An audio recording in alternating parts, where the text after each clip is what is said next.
बारामतीमध्ये आपण सर्वजण या देशाच्या लोकमाता, या देशामध्ये ज्यांनी न्यायव्यवस्था आणि एक राजमाता म्हणून आपल्या लौकिकेचा ठसा उमटवला, त्या पुण्यश्लोक अहिल्यादेवी होळकर यांच्या 399व्या जयंतीनिमित्त आपण उपस्थित आहात। या कार्यक्रमाच्या अध्यक्षस्थानी आपल्या सर्वांचे नेते, आपल्या सर्वांचे मार्गदर्शक आणि आपले दैवत आदरणीय पवार साहेब, या व्यासपीठावर उपस्थित असणाऱ्या माझ्या नेत्या, आमच्या मार्गदर्शक आदरणीय सुप्रियाताई, आणि ज्यांनी आत्ताच अतिशय सुंदर असं भाषण केलं आणि मुद्दे की का एसटी मध्ये धनगरांना आरक्षण मिळालं पाहिजे या जयंतीच्या औचित्याने त्यांनी ते मांडलं। आदरणीय शिंदे साहेब, व्यासपीठावरती जे होळकर घराण्याचे वंशज आहेत, सन्माननीय महाराज होळकर साहेब व व्यासपीठावर उपस्थित सर्व आदरणीय मान्यवर आणि माझ्यासमोर उपस्थित असणारे आदरणीय शर्मिला वहिनी, बापू,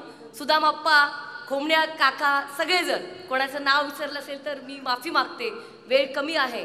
आज अतिशय चांगला कार्यक्रम युवा नेते आमचे बंधू योगेंद्रदादा पवार यांनी घेतला।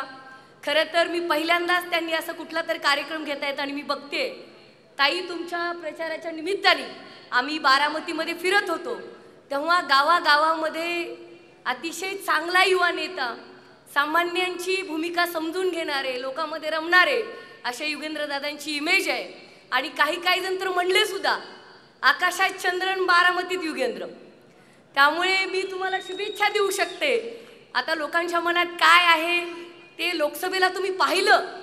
खरं तर मला अहिल्यादेवींच्या विचारांच्या वारसदार बापू आणि शर्मिला वहिनी सुद्धा वाटतात। सख्खा भाऊ एकीकडे असताना हे राजकीय व्यासपीठ नाहीये, परंतु ओघानेच ह्या गोष्टी येतात आणि ह्या मांडल्या पाहिजे।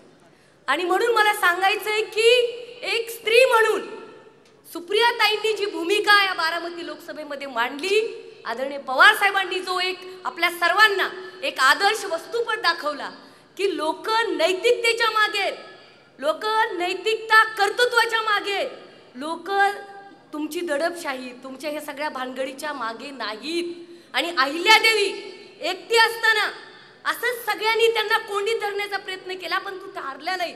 आणि तोच वस्तुपाठ आदरणीय सुप्रियाताईंनी आणि लोकांच्या संगतीने, मी माझ्या धनगर समाजाचं, खरं तरी तर सगळ्या 18 पगड जातीचे लोक आहेत, या सगळ्या लोकांचं मी अभिनंदन करेन की तुम्ही नैतिकतेला, कर्तृत्वाला आणि स्वाभिमानाला गुलाल लावलेला आहे। हे बारामतीकरांचं अभिनंदन केलं। आज अतिशय चांगल्या दिवशी, खरं तर जयंती 31 मेला असते, परंतु कालांतराने आपल्याला काही गोष्टीमुळे सगळ्यांचा विचाराचार असतो। खोमणेदादा असतील, आबा देवकथा असतील, बाकीचे तरुण मंडळी असतील, या सर्वांनी ही तारीख आदरणीय पवार साहेबांची घेतली, हा कार्यक्रम चांगला घेतला। मला खात्री आहे शिंदे साहेब, आपण म्हणालात की पवार साहेबांनी एनटीचं आपल्याला आरक्षण दिलं म्हणून मी इंजिनियर होऊ शकले, परंतु पवार साहेबांचा एक गुण, एक इंजिनियर मुलगी म्हणून, या महाराष्ट्राची पुरोगामी विचारांची लेख म्हणून सांगते, मी मराठवाड्यातून येते, ज्या विद्यापीठाला डॉक्टर बाबासाहेब आंबेडकरांचं नाव देण्याचं धाडस, सत्ता गेली तरी चालेल परंतु एक न्याय झाला पाहिजे। साहेब, सगळ्यात चांगल्या टाळ्या त्या महिलांनी वाजवल्या बघा। उभा राहा तुम्ही जरा 2 मिनिटं। पिवळी साडी, हा त्या यांनी वाजवल्या। महिलांना कळतं न्याय काय असतो, मनातून दिलखुलास टाळी वाजवली। हो, हा महाराष्ट्र पुरोगामी विचारांनी चालणार, हा महाराष्ट्र पुरोगामी विचारांची ज्योत घेऊन दिल्लीला धडक देणार असा आदरणीय नेता आपले पवार साहेब आहेत। आणि पवार साहेबांनी हा वस्तुपट घालून दिलेला आहे। मला खात्री आहे शिंदे साहेबांनी जे मांडलं की आजही आमचे काही लोक दऱ्याखोऱ्यात आहेत, बालाघाटामध्ये आहेत, मानखटावला जा, तुम्ही कोल्हापूरच्या भागामध्ये जा, मी फिरलेली आहे म्हणून बोलते।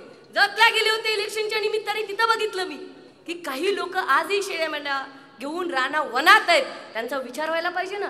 आम्हालाही वाटतं पार्लमेंटमध्ये लोक जायला पाहिजे एसटी म्हणून, धनगर समाजाचं प्रतिनिधित्व म्हणून। हरियाणाचे जातात, कर्नाटकाचे जातात, आंध्राचे जातात, यूपी मध्ये पाल सुद्धा समाज जो धनगर आहे तो पार्लमेंटमध्ये जातो। आणि आता मला असं वाटतं विधानसभेमध्ये त्या निमित्ताने हा समाजाचं प्रतिनिधित्व अतिशय नगण्य आहे आणि हे प्रमाण वाढलं पाहिजे आप्पा, कारण हा पुरोगामी महाराष्ट्र आहे, सगळ्याला समान संधी दिली पाहिजे। मला खात्री आहे हे या स्टेजवरती मी का मांडते, मला खात्री आहे या सगळ्या गोष्टीला न्याय देण्याचं काम the one and only tiger Pawar Saheb करतील, हे मला मनोमन खात्री। कारण साहेबांनी नेहमी सगळ्यांना सोबत घेऊन जायचा विचार काढलेला आहे। अहिल्यादेवींनी न्यायप्रिय राणी म्हणून नुसती आपण त्यांच्या हातात ते एक शिवलिंग दिलेलं आहे. मला तुम्हा सगळ्यांना सांगायचं, मी कोणाच्या भावनेचा अनादर करत नाही. त्या भक्ती करत होत्या, परंतु त्या शूर वीरांगना होत्या.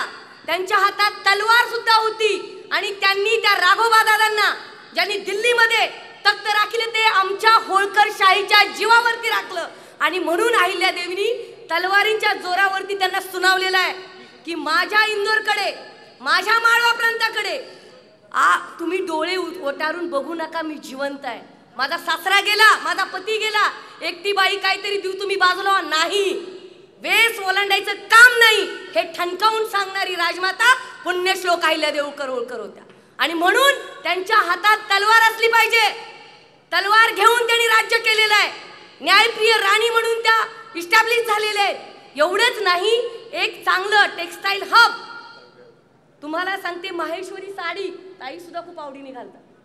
माहेश्वरी साडी हा ब्रँड कोणी काढला? तुम्ही अभ्यास करा जरा. लोक नुसतं एकोट एकोट जय मल्हार नाही, उघड्या डोळ्यांनी बघितलं पाहिजे. हे संबंध देशाला अगदी जम्मू पासून काश्मीर पर्यंत, आसाम पासून महाराष्ट्रापर्यंत एक वेगळे न्याय, एक वेगळं स्वतःचं स्थापत्य नमुना म्हणून त्यांनी जे घाट बांधले तिथं आर्किटेक्चरचा भाग आहे, ते अहिल्यादेवींनी केलेला आहे.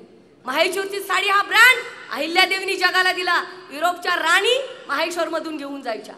ॲना स्कॉटलंड लेखिका होत्या, त्या म्हणायच्या द लेडी नेव्हर बिफोर. अशी महाराणी या देशात दुसरी झाली नाही. एवढं अलौकिक कार्य अहिल्यादेवी होळकरांचं आहे. आज पवार साहेबांच्या स्टेजवरती बोलते, सुप्रियाताई समोर बोलते.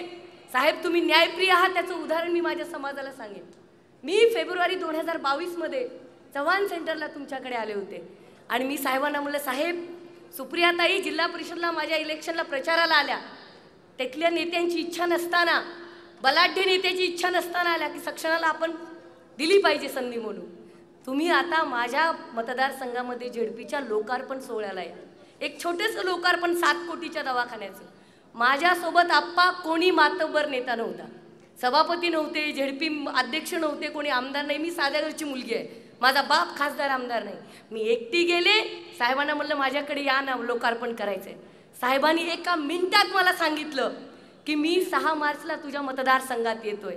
आणि माझ्या मतदारसंघात आले, एका छोट्याशा गावात आले. आजही मी जेव्हा फिरते माझ्या जिल्ह्यामध्ये तेव्हा लोक आठवण काढतात, सक्षणा तुझ्या मतदारसंघात पवार साहेब आले होते. एवढ्या उंचीचं पवार साहेब नेतृत्व आहे म्हणून सगळे सोडून गेले. आम्ही का नाही सोडून गेलो? कारण आम्हाला आमच्या सह्याद्री पुत्राचा अभिमान आहे आणि तो आयुष्यभर असेल.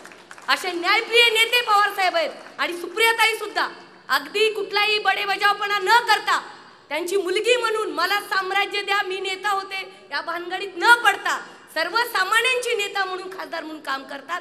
त्याचा सुद्धा मला अभिमान आहे. मला खात्री आहे की पवार साहेब 100% सामान्य मुला मुलींचा न्याय येणाऱ्या विधानसभेत करतील. आज अहिल्यादेवींची जयंती आहे आणि म्हणून मी खात्रीने सांगते की महाराष्ट्रामध्ये एक चांगला न्याय आणि चांगला विधानसभेमध्ये ही लाडकी बहीण जे चाललंय ना, हे लाडकी बहीण नाही, 3 महिन्यानंतर सावत्र बहीण दिसेल. लोक म्हणतात, मी बघितले, हे झूट आहे. कारण न्याय फक्त पवार साहेब करू शकतात.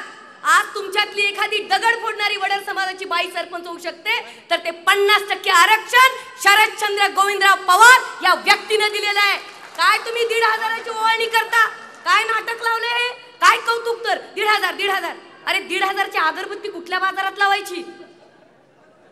आरक्षण दिलं, लक्षात घ्या. माझे आजोबा म्हणायचे की कोणाच्या पायातलं सोन्याचं हिऱ्याचं पैंजण होण्यापेक्षा एखाद्याच्या कपाळाचा टिळा व्हा, टिळा. आणि ते काम आदरणीय पवार साहेब करू शकतात. महिलांनो, मतदानात जाताना लक्षात घ्या, खुरप घेऊन शेतात जाणारी बाई, तुम्हाला ऊस तोडायला आपला कात्या हातोडा घेऊन जाणारी जी बाई आहे, कोयता घेऊन जाणारी बाई आहे, तिला सरपंच, सभापती, महापौर करण्याचं पुण्याचं काम या देशामध्ये जर कोणी केलं असेल तर त्यांचं नाव शरदचंद्र पवार आहे. म्हणून त्या 1,500ला भूलू नका. तिकडेच म्हणा हॅलो, हाय, बाय, टाटा, गुड बाय.